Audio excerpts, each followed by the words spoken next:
কুনতুম খায়রা উম্মাতিন উখরিজাত লিন-নাস তা'মুরুনা বিল মা'রুফ ওয়া তানহাউনা আনিল মুনকার। কোথায় ছিলে তুমি? রব বলেন, আরে তোমাদেরকে তো সর্বশ্রেষ্ঠ উম্মত বানাইছি।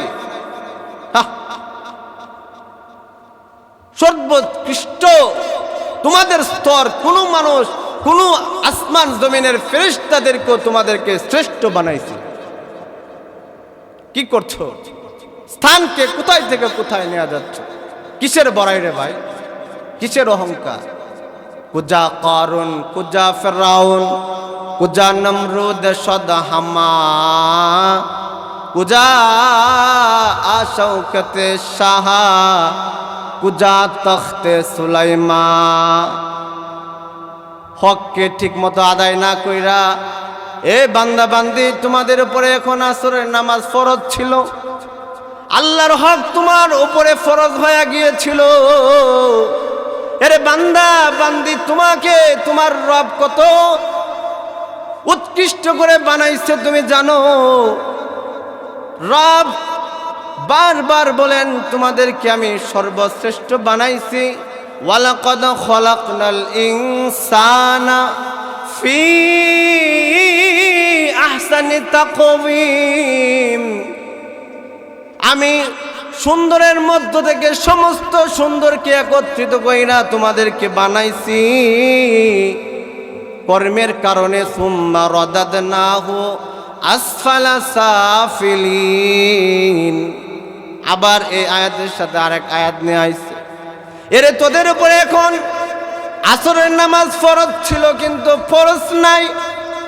যে বান্দাগুলা পড়ে ফেলেছে তাদেরকে সর্বশ্রেষ্ঠ হয়ে গেছে। যে বান্দা ফরজ নাই, হক আদায় না করার কারণে তোদেরকে আমি নিকৃষ্টের লাইনে দাঁড় করায়া দিলাম। সর্বশ্রেষ্ঠ বানাইছিলাম কাজ করতে, সর্বশ্রেষ্ঠ কাজ এটা না করার কারণে তোদেরকে আমি বলতেছি, ওয়ালাকাদ যারানা লিজাহান্নামা কাসীরাম মিনাল জিন্নি ওয়াল ইনস। তোদেরকে সর্বশ্রেষ্ঠ বানাইছি, কিন্তু এই কাজ না করার কারণে আমি আল্লাহ আবার পরের আয়াতে বলি, তোরা মানুষ না জানোয়ার, তোরা চোর, তোরা ডাকাত, তোরা হিংস্র পশু। শরম লাগে না? লজ্জা লাগে না? এ মিয়া, তুমি তোমার নিজেকে জ্ঞানী মনে করো, মেম্বার মনে করো, চেয়ারম্যান মনে করো, আরে তুমি তোমার নিজেকে ক্ষমতাধর মনে করো। আমার চোখে তো তুমি জিরো। তুমি কি এর ক্ষমতাধর? যে বান্দা আল্লাহরে চিনো নাই, যে আল্লাহ তোরে ছোট্ট খালে বানাইছে, নিজের পেশাব পায়খানা নিজে খাইছত খবর নাই, ঠিক কিনা? আওয়াজ করেন না কেন? ঠিক কিনা? আরে তুই হাঁটতে পারতি না, তোর হাঁটা চলা কে শিখাইছে? আজকে তুই বড়াই করস, তুই অহংকার করস, অথচ একবার ভাবলি না মুহূর্তে রব যদি চাই তোর জবান আর চলবে না।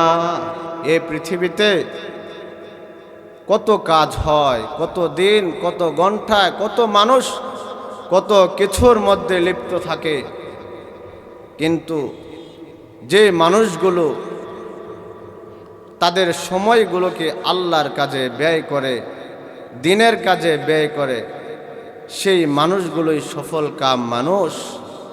আর সেই মানুষগুলোর ওই সময়গুলোই সর্বশ্রেষ্ঠ সময়, ঠিক কিনা? মাহফিলের অত্যন্ত শ্রদ্ধেয় সভাপতি সাহেব এবং যারা এই দিনের কাজ মাহফিলকে করার জন্য অত্যন্ত পরিশ্রম করেন, চেষ্টা করেন, টাকা দিয়ে, পয়সা দিয়ে, শ্রম দিয়ে, আল্লাহ তাদের সকলকে উত্তম বিনিময় দান করেন। সকলে বলেন আমিন। তো আমি যে কথা বলতেছি, দিনের কাজে আমাদের বেশি বেশি সময় লাগাতে হবে। কেন লাগাতে হবে? এই জন্য লাগাতে হবে যে দুনিয়া যেখানে আমরা আছি সেটা অস্থায়ী পৃথিবী। কি পৃথিবী বলেন? অস্থায়ী পৃথিবী। এখানে কোনো জিনিস চিরস্থায়ী নয়। সবাই জানে, সবাই বলে, কাজের বেলায় কোনো খবর না, ঠিক কিনা? আরে ভাই, ফিকির করেন আপনার বাবা দাদা আত্মীয় স্বজন পাড়াপড়শি তারা কোথায় ছিল? পৃথিবীতেই ছিল। আজকে অনেকের বাবা নাই, দাদা নাই, ভাই বোন আত্মীয় স্বজন পাড়াপড়শি নাই, পৃথিবী থেকে বিদায় নিয়ে পরজগতে চলে গিয়েছে। সেটা স্থায়ী। সেই স্থায়ী পৃথিবীর জন্য আমাদের এই অস্থায়ী পৃথিবীতে কিছু কাজ করে যেতে হবে, ঠিক কিনা বলে? আমার বিষয়বস্তু হলো হক কথা গোপন করে রাখার পরিণাম। সূরাতুল বাকারা থেকে আমি আয়াত তেলাওয়াত করেছি। হক জিনিস প্রথমে আমাদের বুঝতে হবে হক কি, হক কাকে বলে, হক কত প্রকার। এগুলো যখন আমরা জানব, হক কি, হক কাকে বলে, হক কত ধরনের হতে পারে, তারপরে আমরা বুঝবো যে হক করলে কি হয়, হক না করলে কি হয়, ঠিক কি না? স্বাভাবিকভাবে হক হলো আমরা জানি সঠিক জিনিস, ঠিক কি না? ওয়াকুল জাআল হক ওয়া যাহাকাল বাতিল। অন্য আয়াতে আল্লাহ পাক বলেন যে নবী আপনি বলুন হক এসেছে, বাতিল বিলুপ্ত হয়ে গিয়েছে। বলেন সুবহান। নবী সাল্লাল্লাহু আলাইহি সাল্লাম সরওয়ারে কায়নাত যখন দিন নিয়ে এসেছে, সেই দিন আসার কারণে হক যখন পৃথিবীতে এসেছে, হক আসার কারণে অন্য যত ধর্ম ছিল সব কিছু বিলুপ্ত হয়ে গিয়েছে, ঠিক কি না? তো হক মানে সত্য জিনিস, হক মানে সত্য দিন ইসলাম। হক জিনিস, হকের প্রকার আছে। হক দুই প্রকার সাধারণত। এক ধরনের প্রকার হকুল ইবাদ, বান্দার সাথে কিছু হক থাকে সম্পৃক্ত। আরেক হক হলো হুকুকুল ইবাদ, হকুল্লাহ। এক ধরনের হক হলো বান্দার সাথে সম্পৃক্ত, আরেক ধরনের হক হলো আল্লাহর সাথে সম্পৃক্ত। আল্লাহর হক আপনার আমার উপর হলো কি, আল্লাহ পাক আপনাকে আমাকে যেভাবে এই পৃথিবীতে বানিয়ে পাঠিয়েছেন, যে হুকুম দিয়ে, সেই হুকুম আপনার আমার দ্বারা পরিপূর্ণ করে যাওয়ার নাম আল্লাহর হক, ঠিক কিনা? যেরকম নামাজ, রোজা, হজ, যাকাত, ইসলামী শরিয়াগুলো। আর হুকুকুল ইবাদ, বান্দার সাথে কিছু হক থাকে। আপনার বোন আপনার থেকে কিছু হক পায়, আপনার ভাই আপনার কাছে কিছু হক পায়। এক মুসলমানের উপর আরেক মুসলমানের মাল, জান, সম্পদ, ধন দৌলত, এগুলো তার উপরে হেফাজত করা আরেক মুসলমানের দায়িত্ব থাকে, ঠিক কিনা? কেউ আপনার কাছে ধার দিল, টাকা পয়সা খরচ রাখলো, অথবা মুসলমানের সাথে ভালো ব্যবহার চায়, এটা রাসূলুল্লাহ সাল্লাল্লাহু আলাইহি ওয়াসাল্লামের আদর্শ শিক্ষা, এটাও হক। হাদিসের মধ্যে আছে হাক্কুল মুসলিমি আলাল মুসলিমি খামসুন। এক মুসলমান ভাই আরেক মুসলমান ভাইয়ের উপর 5টি হক থাকে সাধারণত। রদ্দুস সালাম, এক মুসলমান ভাই আরেক মুসলমান ভাইকে দেখলে সালাম দেবে। ওয়া ইজাবাতুদ দাওয়া, যখন মুসলমান আরেকজন মুসলমানকে দাওয়াত দেবে তখন সে মুসলমান তার দাওয়াত কবুল করবে। ওয়া ইয়াদাতুল মারিদ, এক মুসলমান ভাই অসুস্থ হলে আরেক মুসলমান ভাই তাকে দেখতে যাবে, এটা তার উপরে হক। ওয়া তাশমিতুল আতিস, এক মুসলমান ভাই হাঁচি আসলে যদি বলে আলহামদুলিল্লাহ, আপনি অন্য খান থেকে বলবেন ইয়ারহামুকুমুল্লাহ।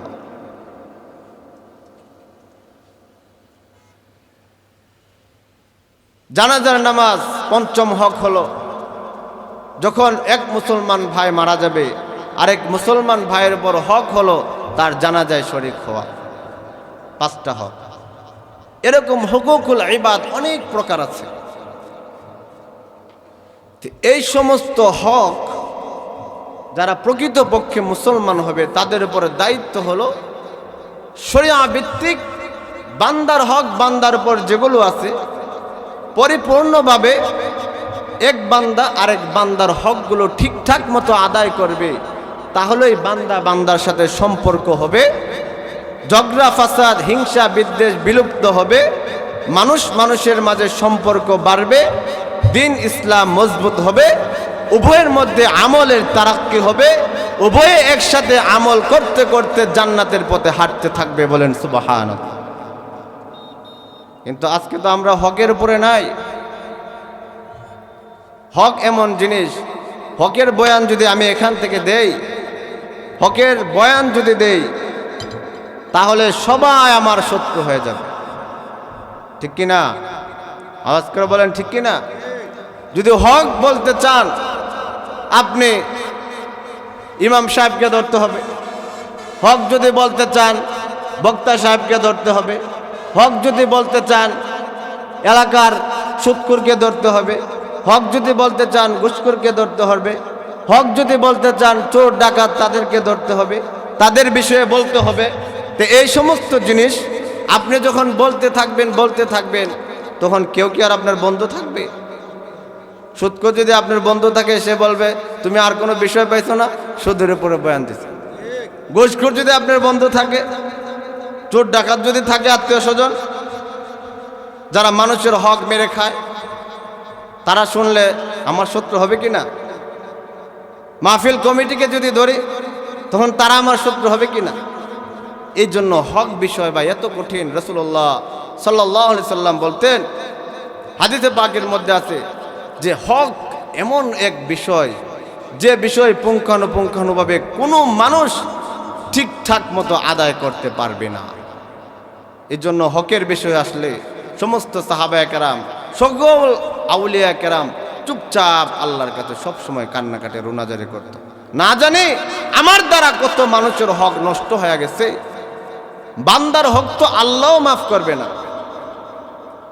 বান্দার হক এক বাইরে আপনি মাইরা ফাটায় ফেললেন, আপনার ক্ষমতা আছে, সে কিছু করতে পারছে না। আপনি যদি 1000 বার হজ করে আসেন, আর ওই ভাই যদি আপনাকে মাফ না করে, আল্লাহ আপনাকে মাফ দিবে নাকি? একজন আপনার কাছে কিছু টাকা পয়সা পায়, তার জায়গা জমিন ছিনায় যদি নেন, টাকা রাখছে 1 লাখ টাকা জমা, আপনি বলেন রাখেন নাই, সে লোকও এমন আপনার থেকে আদায় করতে পারবেন। তখন পরবর্তী প্রজন্মে যদি আপনি 1000টা মাদ্রাসা করে ফেলেন, কিন্তু এই হক আল্লাহ আপনাকে মাফ দিবে না। যেন হক বড় কঠিন। হকের বিষয়ে বয়ান করলে কোনো মানুষ আপন থাকবে না, সবাই পর হয়ে যায়। আয়াতের মধ্যে আল্লাহ পাক এই কথাই বলে, যারা হক জানে, ইন্নাল্লাযীনা ইয়াকতুমুনা মা আনজালনা মিনাল বায়িনাতি ওয়াল হুদা মিন, আল্লাহ রাব্বুল আলামিন বলেন, যারা হক জানে, জানার পরে এই হকগুলো মানুষের মাঝে প্রচার করে না, নিজেদের মধ্যে গোপন রেখে দেয়, আল্লাহ রাব্বুল আলামিন বলেন তাদের উপরে আমি নারাজ হয়ে যাই, গুসা হয়ে যাই, রাগান্বিত হয়ে যাই। এক পর্যায়ে আমি রব্বুল আলামিন তাদেরকে অভিশপ্ত করতে বাধ্য হই। উলাইকা ইয়ালআনুহুমুল্লাহ ওয়া ইয়ালআনুহুমুল লাঈনুন। রব্বুল আলামিন ফরমান যে আল্লাহ বলেন, আমি তো তাদের উপরে নারাজ হই, আমি তো তাদেরকে অভিশপ্ত করি, তারপর যারা অভিশপ্ত হয় তারাও তাদের উপর অভিশাপ করে। আল্লাহ তো অসন্তুষ্ট হয়, আবার যাদের উপর অভিশাপ পড়ে তারা একদল ওই যারা হক গোপন করে রাখে, তারাও তাদেরকে লানত দিতে থাকে। চোরে চোরে লানত দেয়নি, আমি তো চুরি করছি একটা মোবাইল, এদি পুরা বেডির এই চুরি করে লয়ে গেছে। ঠিক কিনা? মানে এ চিন্তা করছে আমি তো একটা মোবাইল চুরি করছি বেডির বেনিটে ব্যাগ থেকে, আর সে তো মহিলার এই কিডন্যাপ করে নিয়ে গেছে। এ কত বড় চোর, কি না? তো হক বিষয়টা জানার পরে যারা গোপন করে রাখে, তাদেরকে আল্লাহ তো অভিশাপ দেনই, অভিশাপকারীরাও তাদেরকে অভিশাপ দিতে থাকে। এখন আপনারা বলেন, এই হক বিষয় কি আলেম উলামাগণ গোপন করে রাখতে পারে? এজন্যই তো সুদের বিষয়ে বয়ান দেয়, ঘুষের বিষয়ে বয়ান দেয়, চুরি ডাকাতির বিষয়ে বয়ান দেয়, হক কথা বলে। আজকে হক কথা বলার কারণে শত শত আলেম উলামা কারাবন্দী হয়ে আছে, ঠিক কিনা? আজকেও ভিডিও দেখলাম, শেখ আল্লামা মামুনুল হক দামাত বারকাতুহুম, উনাকে হাতে হ্যান্ডকাপ পরায় রাখছে, আর ছোট বাচ্চা বাবার সাথে একটু একটু হাত মিলাইতেছে। বাবার এই ক্ষমতা নাই ছেলেকে টান দিয়ে কোলে নিতে, ছেলের এই ক্ষমতা নাই বাবার কোলে উঠতে। কেন রে ভাই, কি দোষ করেছিল মামুনুল হক দামাত বারকাতুহু? কি দোষ করেছিল বলেন? কি দোষ করেছিল? হক কথা বলেছিল। একটু আগে বললাম না, হক যদি আমি এখানে বলি সবাই আমার শত্রু হয়ে যাবে। মামুনুল হকের কি দোষ ছিল? শাইখুল হাদিস ইবনুল শাইখুল হাদিস ফজলুল হক আমিনী রহিমাহুল্লাহ কারাবন্দি থাইকা থাইকা দুনিয়া থেকে বিদায় নিতে। কেন? হক বলেছিল। যতগুলো আলেম ওলামা হক বলবে তাদের সহজে পৃথিবীতে চলার ব্যবস্থা থাকবে না। আর যাদের দেখবেন খুব হেডাম টাকা পয়সা, গিয়া দেখেন অনেক হক গোপন করে রাখছে, ঠিক কিনা? আওয়াজ করে কোন? শুধু আলেম ওলামা না, আপনি সাধারণ মানুষ হই, এলাকার মধ্যে হক বলেন, আপনি এলাকায় থাকতে পারবেন। এই জন্য আল্লাহ পাক এত কঠিন শাস্তির কথা কেন বলছে এখানে? যে হক বিষয়টা এত কঠিন, সুরেরাও সুরের উপর অভিশাপ দেয়, ডাকাতেরা ডাকাতের উপরে অভিশাপ দেয়, সুদখোর সুদখোরের উপর অভিশাপ দেয়। এক সুদখোর কয়, আমি তো ওর থেকে 100 টাকা আনছি, এদি বেড়ার বাড়ি দখল করে লাগছে, ঠিক না? সুরে সুরের উপর অভিশাপ দেয়, সুদখোরের উপর অভিশাপ দেয়, ঘুষখোরের উপর অভিশাপ দেয়। আল্লাহ বলেন, আমি তো দেই। এই জন্য ভাই, যারা শুনতেছেন আমি তাদেরকে বলি, যারা এখানে আছেন আমি তাদেরকেও বলি, দুনিয়া ক্ষণস্থায়ী। এরে ভাই, দুনিয়া ক্ষণস্থায়ী, অল্প সময়। আরে আপনি মনে করতেছেন আপনি না থাকলে দুনিয়া চলবে না? আপনার মতো মেম্বার, আপনার মতো চেয়ারম্যান, আপনার মতো এমপি কত ছিল, কোথায় আজকে? তারা কোথায় চলে গিয়েছে? দুনিয়া চলতেছে না। যাদের বাবা নাই, দাদা নাই, তারাও তো আপনার আমার মতোই ছিল, মনে করছিল দুনিয়াতে না থাকলে চলবে না। কই, সবই তো আগের মতো আছে, শুধু তারা নাই। এই জন্য আমি বলি, দুনিয়াতে দুনিয়ার সামানা তৈরি করুন। হাদিস খানা পড়েছি, আল্লাহ রসুল সাল্লাল্লাহু আলাইহি সাল্লাম বলেন, বনি ইসরাইল 72 দলে বিভক্ত হয়েছিল, আমার উম্মত 73 দলে বিভক্ত হবে। এর মধ্যে 72 দল যাবে জাহান্নামে, একটি মাত্র দল থাকবে অবশিষ্ট, আর ওই অবশিষ্ট একটি দল হবে জান্নাতি। এখন চিন্তা করুন, 73 দল, এর মধ্যে 72 দল জাহান্নামে চলে যাবে, এক দল যাবে শুধু জান্নাতে। 73 কোটি মানুষ যদি থাকে, 72 কোটি মানুষ জাহান্নামে যাবে, 1 কোটি মানুষ শুধু জান্নাতে যাবে। কোন দল জান্নাতে যাবে? কারা যাবে? রাসূলের আরেক হাদিস, রাসূলুল্লাহ সাল্লাল্লাহু আলাইহি ওয়াসাল্লাম বলেন, কুল্লু উম্মতি ইয়াদখুলুনাল জান্নাতা ইল্লা মান আবা। ক্বালা মান ইয়াবা ইয়া রাসূলুল্লাহ? রাসূল আকরাম বলেন, প্রত্যেক উম্মত আমার জান্নাতে যাবে, আমার প্রত্যেকটা উম্মত জান্নাতে যাবে। সাহাবাদেরকে জমা করে বলেন, সাহাবারা জিজ্ঞেস করেন, রাসূলুল্লাহ প্রত্যেক উম্মত জান্নাতে যাবে, কিন্তু কারা যাবে না? আল্লাহর রাসূল বলেন, ওমাইয়া আবা। সাহাবারা জিজ্ঞেস করে, কে জান্নাতে যাবে না? আল্লাহর রাসূল বলেন, মান আতাআনি ফাকাদ দাখালাল জান্নাহ, যে বান্দা যে বান্দি আমাকে অনুসরণ করে পৃথিবীতে চলবে, আমি যেভাবে আল্লাহর হুকুম দুনিয়াতে রেখে আসছি, ফরমান রেখে আসছি, যেভাবে যাদেরকে বুঝিয়ে আসছি, সেভাবে মান আতাআনি, যারা আমার অনুসরণ করবে, আনুগত্য করবে, দাখালাল জান্নাহ, এই সমস্ত আমার উম্মতেরা জান্নাতে যাবে। ওয়ামান আসানি, আর আমি যেভাবে বলে আসছি, যেভাবে তাদেরকে করতে বলেছি, তারা যদি এইভাবে না করে, অবাধ্য করে অন্য পথে চলে যায়, আমি বলেছি চুরি করবা না, ডাকাতি করবা না, মদ খাইবা না, ঘুষ খাইবা না, হিংসা করবা না, বিদ্বেষ রাখবা না, মারামারি করবা না, কাটাকাটি করবা না, পরস্পর কোনো ইবাদাল্লাহি ইখওয়ানা, একজন আরেকজনের সাথে বন্ধু হয়ে থাকবা।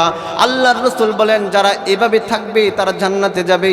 আর যারা এই কাজগুলো করবে না, যারা এই কাজগুলোকে ডিঙ্গায়া মদের মধ্যে লিপ্ত হয়ে যাবে, সুদের মধ্যে লিপ্ত হয়ে যাবে, ঘুষের মধ্যে লিপ্ত হয়ে যাবে, হক না বলার মধ্যে লিপ্ত হয়ে যাবে, টাকার লোভে, অহংকারের লোভে, মানুষের সাথে সম্পর্কের লোভে, আল্লাহর রাসূল বলেন ওই ব্যক্তি ওই আমার অবাধ্য হয়ে গেছে।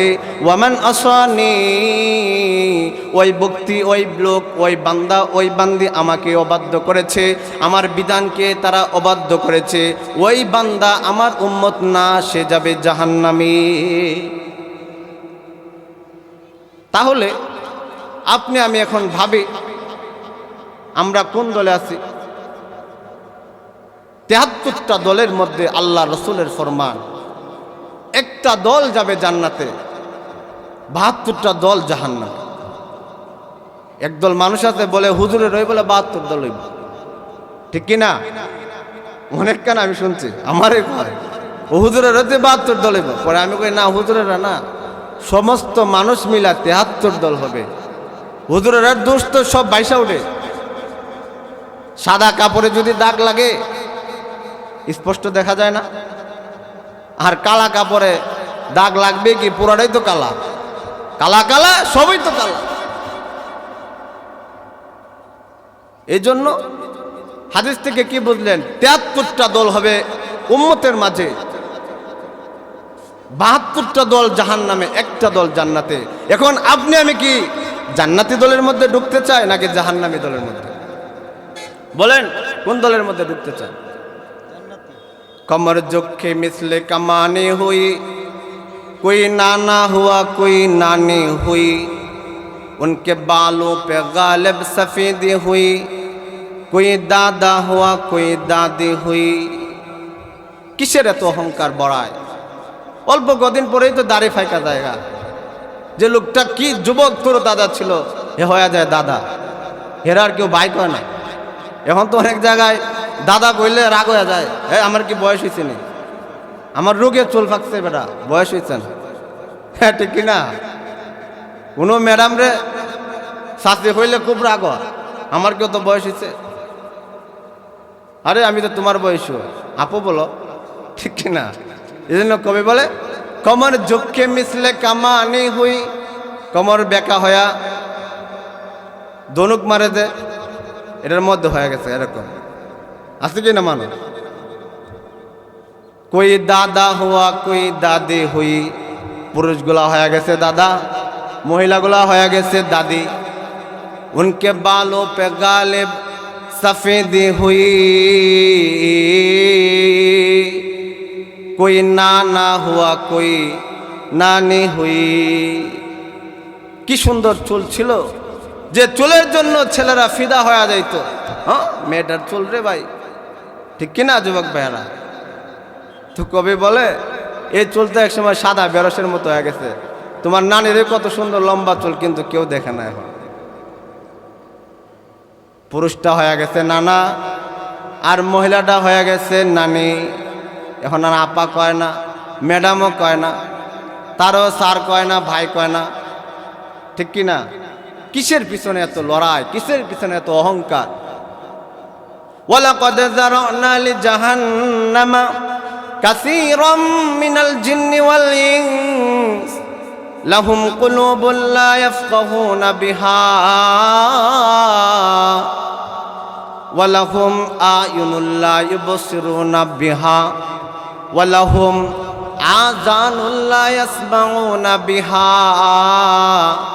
উলাইকা কাল আনআম বাল হুম আদাল উলাইকা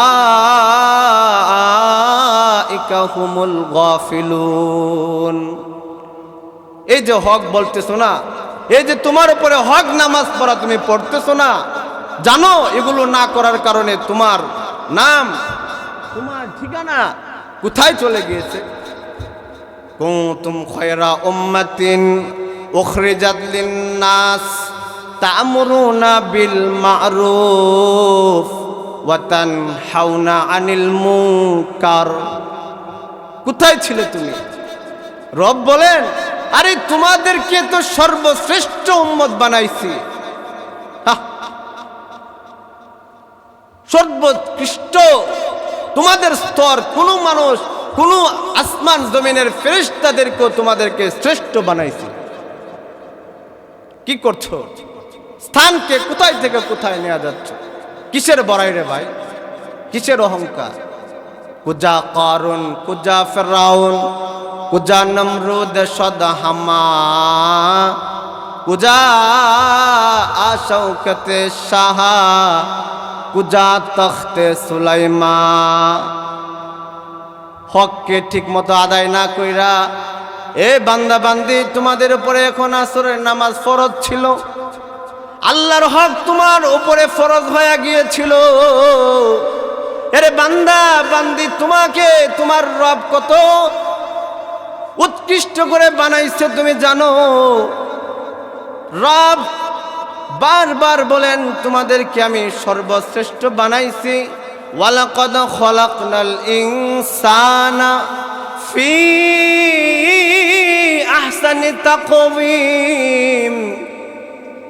আমি সুন্দরের মধ্য থেকে সমস্ত সুন্দরকে একত্রিত কইরা তোমাদেরকে বানাইছি কর্মের কারণে। সুম্মা রাদাদনাহু আসফালা সাফিলিন। আবার এই আয়াতের সাথে আরেক আয়াত নিয়ে আইছে, এরে তোদের উপরে এখন আসরের নামাজ ফরজ ছিল কিন্তু ফরজ নাই। যে বান্দাগুলা পড়ে ফেলেছে তাদেরকে সর্বশ্রেষ্ঠ হয়ে গেছে। যে বান্দা ফরজ নাই, হক আদায় না করার কারণে তোদেরকে আমি নিকৃষ্টের লাইনে দাঁড় করায়া দিলাম। সর্বশ্রেষ্ঠ বানাইছিলাম কাজ করতে, সর্বশ্রেষ্ঠ কাজ এটা না করার কারণে তোদেরকে আমি বলতেছি, ওয়ালাকাদ যারানা লিজাহান্নামা কাসীরাম মিনাল জিন্নি ওয়াল ইনস। তোদেরকে সর্বশ্রেষ্ঠ বানাইছি, কিন্তু এই কাজ না করার কারণে আমি আল্লাহ আবার পরের আয়াতে বলি, তোরা মানুষ না জানোয়ার, তোরা চোর, তোরা ডাকাত, তোরা হিংস্র পশু। শরম লাগে না? লজ্জা লাগে না?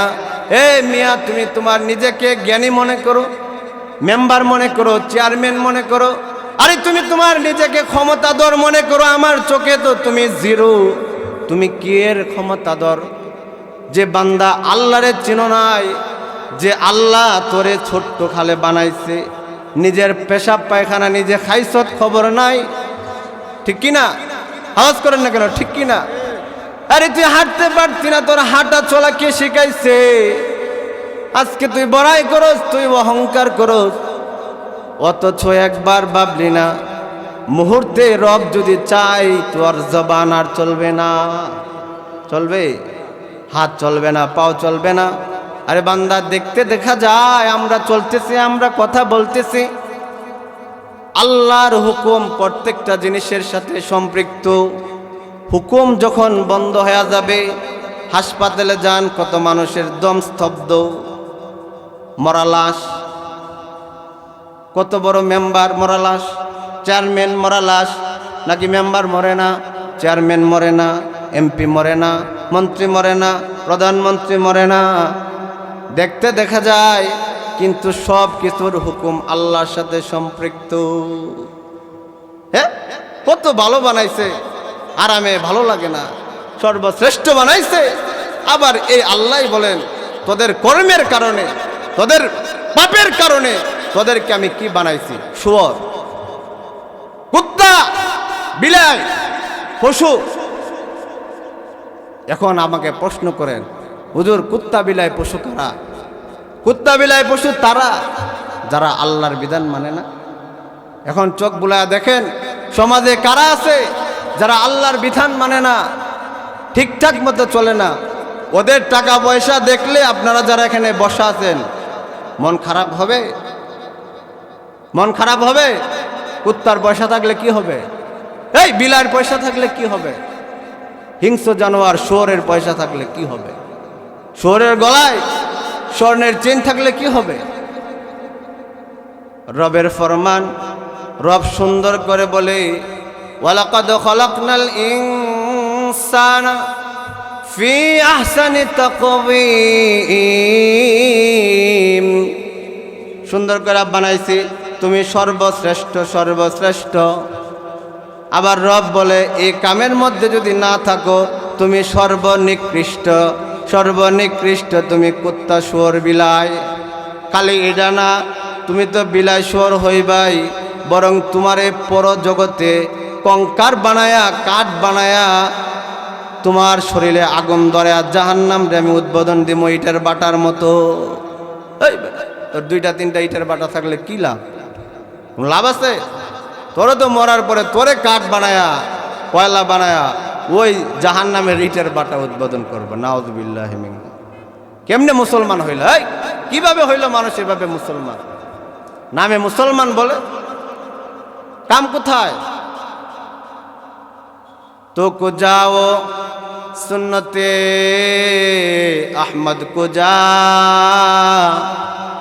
কবি সুন্দর করে বলে ডাকে, এ বান্দা তুমি কই আর তোমার নবীর তরিকা কই? এই কোথায় তুমি আর কোথায় নবীর তরিকা? বা মুহাম্মদ কাইবাদ নিসবতরা। আরে ভাই জানেন না আপনারা এই দুনিয়ার জগতে কতগুলো আল্লাহর বান্দা আছে? আসমানে তাদের আলোচনা হয়, জমিনে বান্দাগুলো বলে আল্লাহ। আসমানে তাদের আলোচনা হয়, বান্দাগুলো তোমারে ডাকতেছে। আল্লাহর আরশ কাঁপতে থাকে, বান্দাগুলো তোমারে ডাকতেছে। ইহতাজ্জালাহুল আরশ। হাদিসে পাকের মধ্যে আছে দুনিয়ার জমিনে কতগুলো মানুষ থাকবে, হুমুল জুলাসা ওয়ালা ইয়াশকা বিহিম জালিসুহুম, তারা দুনিয়াতে এমন এমন কাজের মধ্যে লিপ্ত থাকবে, মাজলিসের মধ্যে থাকবে, তাবলীগের মধ্যে থাকবে, হালকার মধ্যে থাকবে, জিকিরের মধ্যে থাকবে, মাহফিলের মধ্যে থাকবে। আল্লাহ বলেন তারা এখানে থাকবে আর তাদের আলোচনা আরশ পাকের মধ্যে হতে থাকে। এমন মানুষ আপনারা, আর এখানে যারা নাই তারা হইল ওরকম মানুষ, ঠিক কিনা? জিকিরের মাজলিসে যারা থাকে তাদের আলোচনা আরশে মহল্লার মধ্যে হয়, আর জিকিরের মাজলিসে যারা থাকে না তাদের আলোচনা আরশে মহল্লার মধ্যেও হয় না। তো আমি যে কথা বলতেছিলাম, আপনার আমার মান আপনার আমারই বাঁচাইতে হবে, ঠিক কিনা বলেন? এটা সবাই জানে। চাকরি বাকরি যদি কেউ নেয়, যদি কাজ না করে তাকে মালিক বেতন দেয় না। আওয়াজ করে বলেন ঠিক কিনা? আজকে মুসলমানের সন্তান, মুসলমানের ছেলে মেয়ে, আজকে তারা নিজেদেরকে মুসলমান দাবি করে, কিন্তু সমস্ত অনৈতিক কাজকর্ম আজকে তাদের ভিতরে ছায়লা, ঠিক কিনা? ভাই দোস্ত বুজুর্গ, কোনো সময় চিন্তা করবেন না আরেকজনে কি করতেছে, সব সময় চিন্তা করবেন আমি নিজে কি করতেছি, আমার ছেলে মেয়ে কি করতেছে, আমার ভাই বোন কি করতেছে। আজকে মানুষের মধ্যে একটা রোগ, অন্যকে নিয়ে চিন্তা করে, নিজের কোনো খবর নাই, ঠিক কিনা? এই জন্য হক বলবেন কিনা? সমাজে বলতে হবে সুদ হারাম, সুদ আমরা খাইব না, সুদ দিব না, সুদ নিব না, ঠিক কিনা?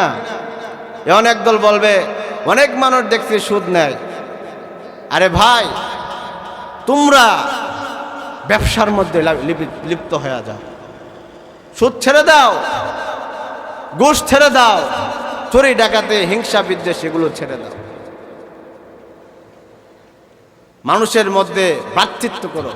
করজের আয়াত আমি নিজে কোরআনে কারিমের মধ্যে 20-30টা আয়াত আমি বের করেছি, কিন্তু আজকে কর্জা হাসানা কোনো মানুষকে দেয় না। দেয়? কর্জা দেয়, কিন্তু সুদের উপরে কথা বললে সুদ পাওয়া যায়, ঠিক কিনা?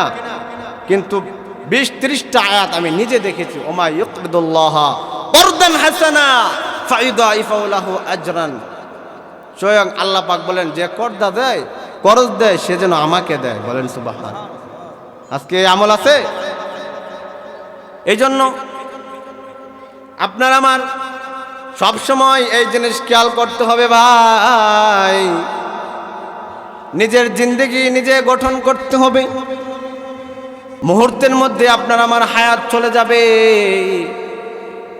আত্মীয় স্বজন পাড়াপড়শি যাদের জন্য মোহাব্বত করে এই দুনিয়ার টাকা পয়সা জমা করতেছেন, মরণের সময় যদি টাকাগুলো অবৈধ হয়, হাসরের ময়দানে কবরের মধ্যে আপনার হিসাব দিতে হবে।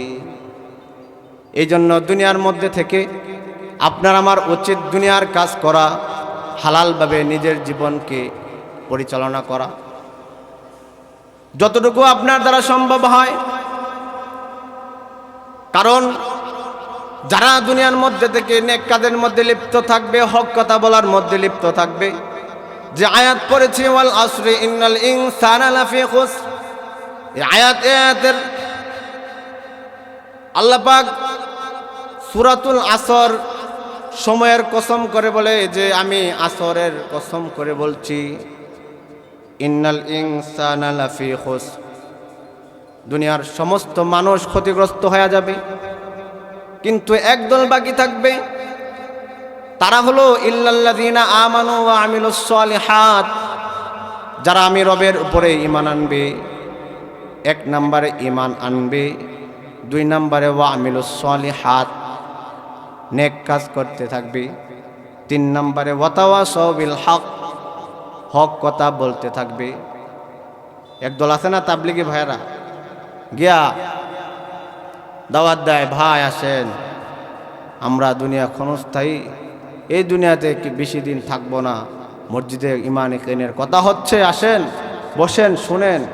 এগুলো হলো ওয়াতাওয়াসাউ বিল হক। বলেন সুবহান। তাহলে যারা তাবলিগ করতেছে তারা এই সূরাতুল আসরের ওয়াতাওয়াসাউ বিল হকের উপরে আমল করতেছে, ঠিক কি না? ওয়াতাওয়াসাউ বিস সাবর। এক মুসলমান ভাই আরেক মুসলমান ভাইকে ধৈর্য ধরার কথা বলবে, বিপদে আগায় আসবে, সাহায্য সহযোগিতা করবে। আল্লাহ পাক বলেন এই চার গুণ যে বান্দাদের মধ্যে থাকবে, ওই বান্দাগুলা ক্ষতিগ্রস্ত হইব না। ওই বান্দাগুলা দুনিয়ার মধ্যে থাকবে ঠিক, কিন্তু এই বান্দাগুলোর সম্পর্ক আমি রবের সাথে হয়ে যাবে। আর আমি রবের সাথে যে বান্দার সম্পর্ক হয়ে যায়, সেই বান্দাগুলা দুনিয়াতে থাইকাই জান্নাতি হয়ে যায়। রাসূলুল্লাহ সাল্লাল্লাহু আলাইহি ওয়াসাল্লাম হকের বিষয়ে আরেক আয়াতে বলেন, মান রাআ মিনকুম মুনকারান ফালইউগাইয়িরহু বিয়াদিহি। হাদিস পড়েছি, আল্লাহর রাসূল বলেন, এ উম্মতের দল, যখন তোমাদের মাঝে তোমরা দেখবা অন্যায় কাজ হয়, নামাজে পড়ে বাড়ির মধ্যে বিয়ার সময় ডেকসেট বাজায়, যে গান বাজায় না কোনো এলাকার মধ্যে, না আপনাদের এলাকা বাজায় না? আরে ভাই, তোর গুনাহ করতে মনে চায়, তুই তোর ঘরের মধ্যে একটা টিভি না 100টা টিভি কিন না, তোর আত্মীয় স্বজন লয়া নাচতে থাক, তোরে না করে কে? কথা বলেন ঠিক কিনা? তোর এই ক্ষমতা কে দিল? তুই নিজে গুনাহ করতেছ, আর তোর বিয়ার গুনাহ পুরা এলাকার মধ্যে লাগাই দিছ। আওয়াজ করো কোন, ঠিক কিনা? এলাকার মধ্যে এগুলো হয় কিনা? ওই রাসূলের কথা। এই তোমরা যারা দেখো, মান রাআ মিনকুম মুনকারা, মেম্বার হন সহজ, কিন্তু মেম্বারের দায়িত্ব আদায় করেন বড় কঠিন। পিডার ছুড়ে শরীরের চামড়া থাকবে না। দায়িত্বশীল লোক হন, সহজ মনে লোক চায় যে আমারে ক্ষমতা দাও, কিন্তু জানেননি আমরা কোন ইমামের অনুসারী? ইমাম আবু হানিফা রাহিমাহুল্লাহ, উনাকে আমিরের দায়িত্ব দেয়, উনাকে বলে তুমি বিচারপতি হও। উনি বলেন না না, আমি ইমাম আবু হানিফা বিচারপতি হতে রাজি না। আর সৈয়দ আলী আর করিম আলীরে যদি বলে মহিলা মেম্বার হওয়ার জন্য পাগলা হয়ে যায়, ঠিক কিনা? স্বাভাবিক ছোটোখাটো পদের লাইগা একজন আরেকজনরে খুন করতে রাজি হয়ে যায়, ভাই ভাইয়ের শত্রু হয়ে যায়। আর যে ইমামের অনুসরণ করে আমরা, যে ইমামকে মাইনা নামাজ পড়ে, এই ইমামকে প্রধানমন্ত্রী বলতেছে তুমি বিচারপতি হও, ইমাম আবু হানিফা রহিমাহুল্লাহ বলেন না না, আমি ইমাম আবু হানিফা প্রধান বিচারপতি হতে পারবো না, কারণ আপনি হলেন রাজা। আমি আপনার কথা মতো অনেক সময় ফতোয়া দিতে হবে, এই ফতোয়া দেওয়ার কারণে আমার মনে হয় জাহান্নামে যেতে হবে। এই জন্য আমি এই দায়িত্ব নিতে ইমাম আবু হানিফা রাজি না। কত বড় কথা! বিচারপতি বানাইতে চাইতেছে, কিন্তু যে মাযহাবে আমরা মানি মিয়া, যাদেরকে আমরা অনুসরণ, হক বলতে হবে, হকের পথে চলতে হবে, এক্সাম দিচ্ছি বলে না, শেষ পর্যন্ত তাকে কারাগারে পাঠায় দিছে, কিন্তু লোক বিচারপতির দায়িত্ব নিতে রাজি না। আর সৈয়দ আলী আর করিম আলী এলাকার ক্ষমতা দখল করার জন্য এগুলো করো। তো তোমাদেরকে ক্ষমতাশীল লোক থাকা সত্ত্বে এলাকায় যারা একদম কড়াকড়িভাবে গুনাহের কাজ করে, আর তোমাদের জবান বন্ধ থাকে, এক নাম্বার গদা তোমার পিঠের মধ্যে পড়বে, তারপর যে ডেস্ক সেট বাঁধাইছে তার উপরে পড়বে। কথা কয় না, ঠিক কিনা? কেরে মান রাআ মিনকুম মুনকারান, আল্লাহ রাসূল বলেন তোমাদের মধ্যে যে অন্যায় কাজ দেখবে, ফালইউগাইয়িরহু বিয়াদিহি, সেজন্য গিয়া হাত দেয়া প্রতিহত করে। এই একটা চটকনা দিয়ে দিত গিয়া, এই বেয়াদব, তোরা ডেস্ক বাজাইতেছ এলাকার মধ্যে, তোরা এনে গুনাহগার। কত লোক আছে সেজদায় পড়ে, সেজদায় আল্লাহর সাথে কথা বলে, আওয়াজ করে কর না, ঠিক কিনা? তোরা এনে গুনাহগার, সুদ খাস, ঘুষ খাস, মদ খাস, চুরি করস, ডাকাতি করস, মানুষের মাল লুণ্ঠন করস। এলাকায় অনেক মানুষ আছে যারা সেজদায় পড়া এই দুনিয়ায় থাকে, কিন্তু আসমানে তাদের কথা হইতে থাকে। তো তাদেরকে কষ্ট কেন দেয়? ঠিক কিনা? আমাদেরকে তো গান শোনানো দরকার নাই, মসজিদের ইমাম সাহেবরা গান শোনানোর দরকার আছে? ইবাডা মসজিদে পড়ে রয়েছে, আল্লাহ বিল্লাহ করতেছে, তো তুমি তোমার বাসা অত দূরে বাজাইতেছো, বেড়ারে শোনাইতেছ, বেড়া তো আল্লাহ লালো, এগুনা কেন করতেছো? এই সাহস তোমাকে কে দিল? এর বিচার হবে হাসরের ময়দানে। এই যে বললাম না, হক হক যদি বলতে থাকি, একটা লোকও আমার বন্ধু থাকবে না এখানে। কিন্তু এগুলো আমার কাছে খারাপ লাগে।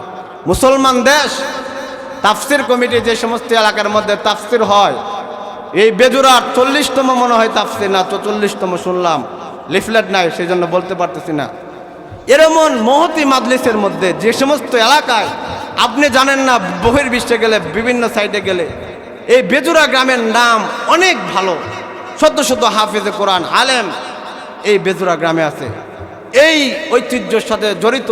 কিন্তু আজকে যাদের কারণে এলাকা কলুষিত হয়, যাদের কারণে এলাকার বদনাম হয়, এই হক যারা লুণ্ঠন করেছে, যারা ভালো মানুষদেরকে অসম্মান করে, যাদের কারণে নিজের এলাকার নাম উচ্চারিত করা যায় না, এটা হক না?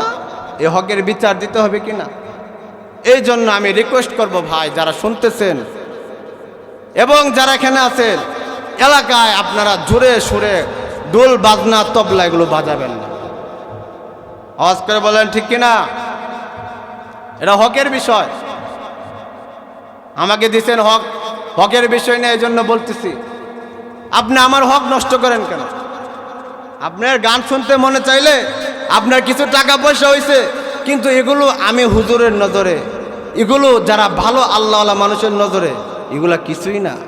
আরে সুদের টাকা দা R15 লয়া ঘুরন, আর একটা মানুষ কষ্ট পরিশ্রম করে ভ্যান গাড়ি লয়া ঘুরন, আমার মতো হুজুরের কাছে না, রাসূলুল্লাহ সাল্লাল্লাহু আলাইহি সাল্লামের কাছে ওই লোকটা সর্বশ্রেষ্ঠ, সেই জন্য হেলিকপ্টার নিয়ে ঘুরতেছে। বলেন সুবহানাল্লাহ।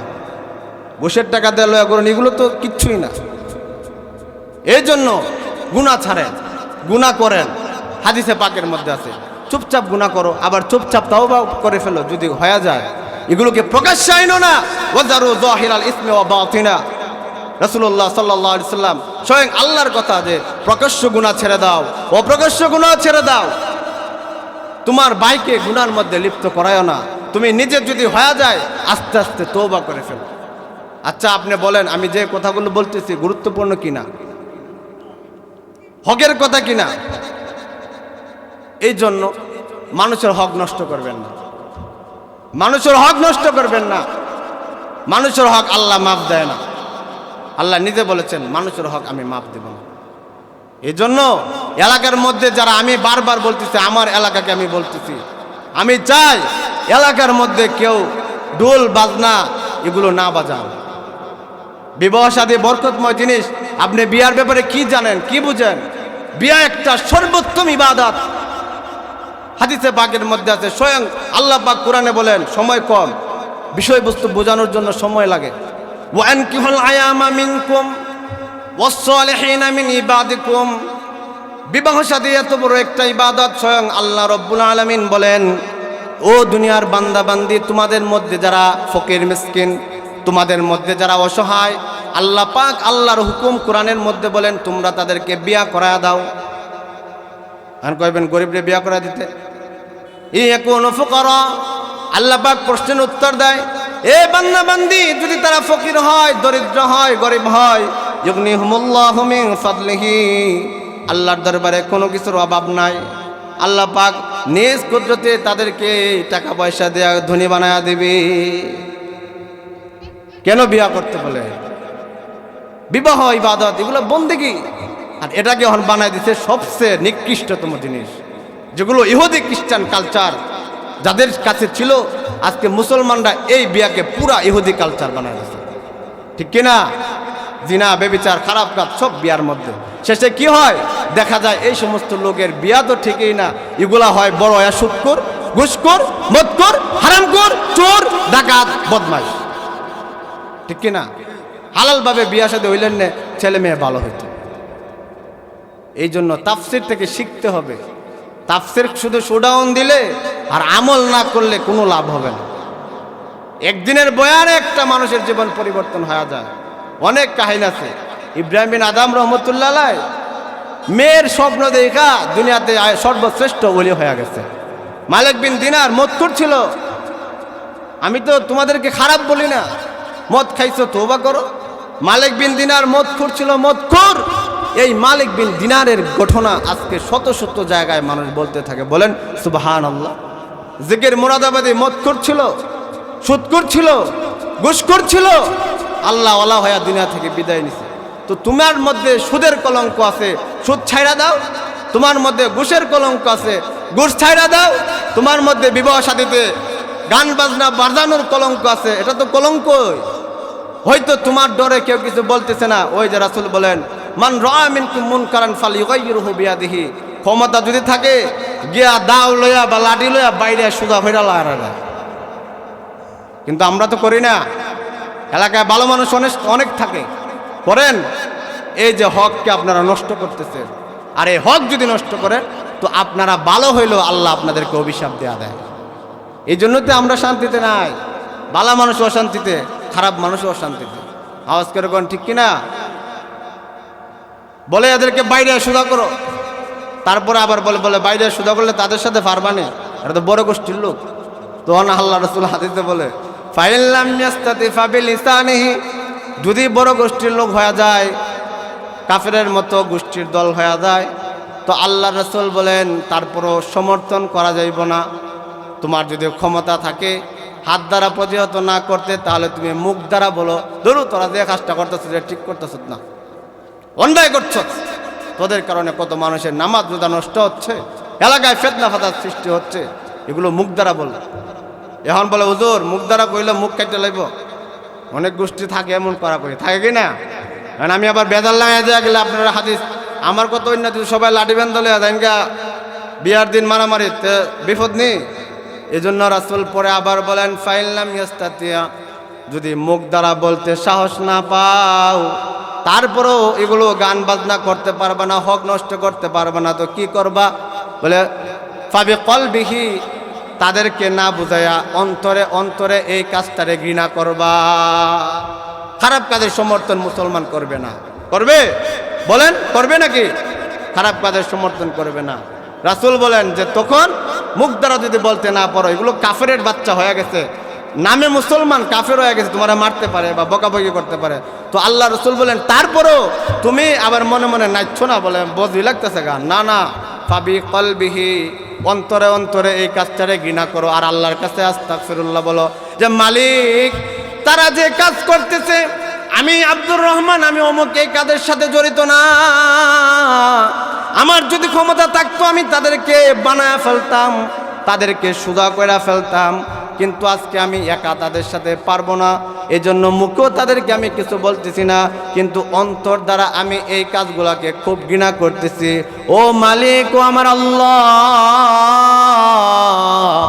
আমি তোমার উপরে খুশি, তুমি যে কাজ করতে বলেছো আমি সেই কাজ করব, কিন্তু আমি পারতেছি না, এই জন্য আমি অন্তর থেকে এই কাজকে ঘৃণা করতেছি। আস্তাগফিরুল্লাহ, বলে আস্তাগফিরুল্লাহ, আস্তাগফিরুল্লাহ, আস্তাগফিরুল্লাহ, আস্তাগফিরুল্লাহ বলতে থাকবেন। আমি মাফ চাই, আমি অপারগ, যদি আমারা কোনো সময় ক্ষমতা দেন তো বানায় ফেলবো এরারে একবার, ঠিক কিনা? এলাকায় গান বাজনা করবেন, যারা শুনতেছেন আমার কথা, এলাকার আত্মীয় স্বজন সবাই তো আমার আত্মীয় স্বজন, করবেন না ভাই, বুঝবেন তো? আমি তো এখন মাঝে মাঝে বাড়িতে গেলে আমার মনে হয় কবর থেকে আমাদের আত্মীয় স্বজনগুলো ডাকতে থাকে, আরে দোয়া করো, দোয়া করো। আমি প্রায় সময় দোয়া করতে থাকি, স্বপ্নে অনেক আত্মীয় স্বজনকে দেখতে থাকি, কতজনের হালত দেখি খুবই খারাপ, কতজনের হালত দেখি খুবই ভালো। হইতে পারে আমি কিছু আমল করি, এই জন্য দেখতেছি। তোমরাও আমল করো, মুরব্বীরাও আমল করেন, আপনাদেরকেও আল্লাহ পাক দেখার তৌফিক দান করেন। সারওয়ারে কায়নাতকে দেখছেন স্বপ্নে, আমল করতে থাকেন, সারওয়ারে কায়নাত আপনার স্বপ্নে দেখা দেয়া দেবে, বলেন সুবহান। আমল, আমল এত বড় জিনিস, আমল এত পাওয়ারফুল জিনিস, আপনি জানেন না? আপনি নিজেকে কেন ছোট করেন? সুদখোর এক মুহূর্তে তওবা করে আল্লাহর খাস ওলি হয়ে যেতে পারে, ঘুষখোর এক মুহূর্তে তওবা করে। এই জন্য হাদিসে আছে, মানুষকে খারাপ বলিও না। সুদ খাইলে তার সুদটাকে খারাপ মনে করো, ঘুষ খাইলে তার ঘুষটাকে খারাপ মনে করো, ব্যক্তি লোককে খারাপ মনে করিও না। কেরে বলা যায় না কোন সময় সে তওবা করে আল্লাহর ওলি হয়ে যাবে। এই জন্য রাগ গুসা করবেন না। আমি যাদেরকে কথাগুলো বলতেছি, আমার কাছে খুব খারাপ লাগে এলাকায় গান বাজনা হইলে। আমার কথা হলে আপনারা করতে চান, আপনাদের স্বভাব, আপনাদের ঘরে টিভি আছে, ভিডিও আছে, আস্তে আস্তে শুনেন। আপনারাই তো, নয়তো আপনারা পর্দা আনেন, আপনাদের উঠানের মধ্যে লাগাই দেন, নিজেরা শুনেন, সবার কানে ইয়ারফোন লাগাই তো দেখতে থাকেন, গুণাজন করতে মন চায়। কবরে গেলে ইচ্ছা মতো লাগাই দিবে না? দুনিয়া তো দিবে, কবরে তো দিবে, দুনিয়া তো দিবে। আল্লাহ আপনাকে, আমাকে, সবাইকে এই সমস্ত অন্যায় অনাচার কাজ থেকে হেফাজত করেন। সকলে বলেন আমিন। ওয়া আখির দাওয়ানা আলহামদুলিল্লাহি রাব্বিল আলামিন।